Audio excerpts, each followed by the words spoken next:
Hi, I'm Tinny from Mini Bull Design, and I'm back up in the studio now. We're back from the post office. Got a little bit of a chill. Should have wanted more of a thicker coat. I wanted to show you this, the story behind this.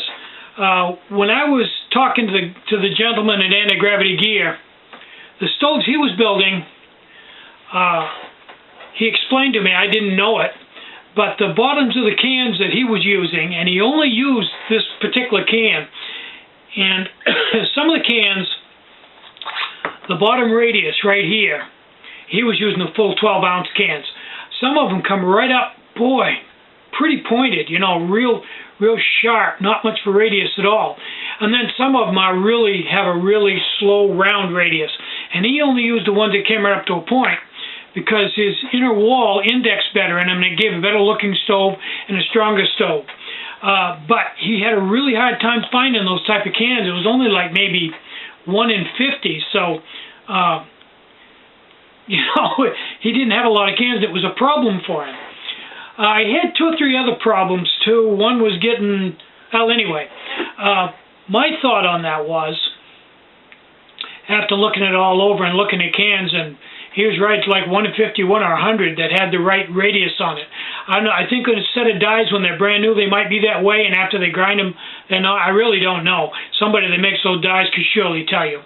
But anyway, my thought was, after getting some of those cans and trying them out, it really did make a better looking stove. When you look down inside of it, the inner wall went right down and hugged the bottom. That's what everybody's shooting for, is to have it get down and hug the bottom and even all the way around with no wrinkles in it. And with one of those cans, it was a lot easier to do. So what I started doing was I made a set of dies with the radius I wanted, and put it in there and put the forming die in it, and just put it in the press and make one with that kind of a bottom on it. I mean, if it's 1 in 50, this is a lot easier than powering through 50 cans or 100 cans to find one the way you want to. So that's how I cured that problem. That's the way I've attacked everything when it came to building stoves. Every stove that you build will have something about it that'll be a problem. I don't care what it is, there's always something that's going to be tough to do. The thing that's always going to go wrong if you ruin the stove. On an M5, it's putting the holes in for the legs. You have to go right by the numbers, right on the rotary table, and have a good sharp drill and have everything, the angle and everything perfect. Because if you don't, you'll drill through out into the hole, and although that probably would still work, I don't sell them that way. I just toss them in the trash. So I really had to get that right down to a science, and in order to do that, I had to buy a good, accurate rotary table and go right by the numbers, bring it right up to 0, 0.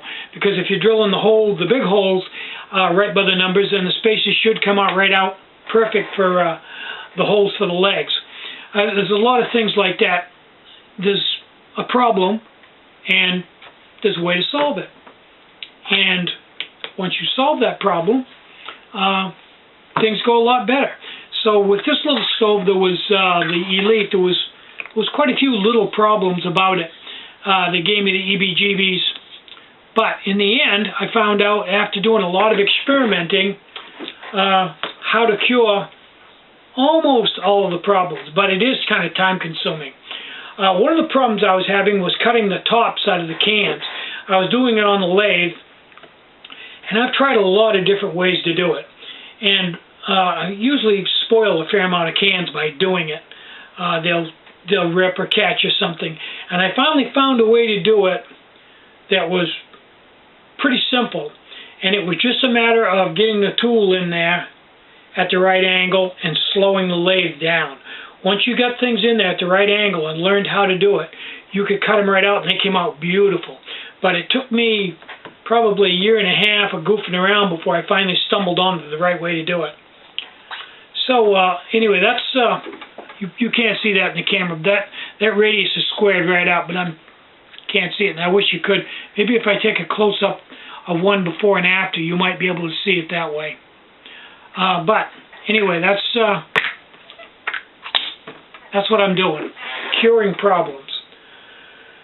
I slept in the war bonnet last night. Slept very well. Had a good night's sleep. It's a little bit easier to sleep in than the Traveler because you've got a little bit more fabric to work with, and if you want to move around, there's no chance of your foot sliding out over the edge like in the Traveler, because this actually has a foot box with quite a bit of fabric up above you. The Traveler, you can get over far enough you can drop your foot off, which is no big deal, but it's just a little more comfortable, a little more fabric to move around in. And I did sleep quite well, and I'm going to sleep in the war bonnet again tonight. And the Yeti underquilt, you'd be surprised. You'd think that at like 60 degrees you wouldn't need an underquilt, but anybody who has slept in a hammock like that knows that at 60 degrees you're going to get cold. You have no insulation underneath you. Everything's compressed, and without the underquilt you get a pretty good chill. I can almost feel it as soon as you lay down. Especially if there's a little wind blowing, or if you swing a little bit, you feel that little chill. But the Yeti completely takes care of that. And it's a fairly simple rig to set up. I was amazed how well it was thought out. So I'm Tinny from Mini Bull Design. Get out and hike, take a friend, enjoy the great outdoors, and enjoy cooking some meals on your alcohol stoves. And more important than anything, try to take a little time out today to have some fun, and try to have a really great day. Bye-bye.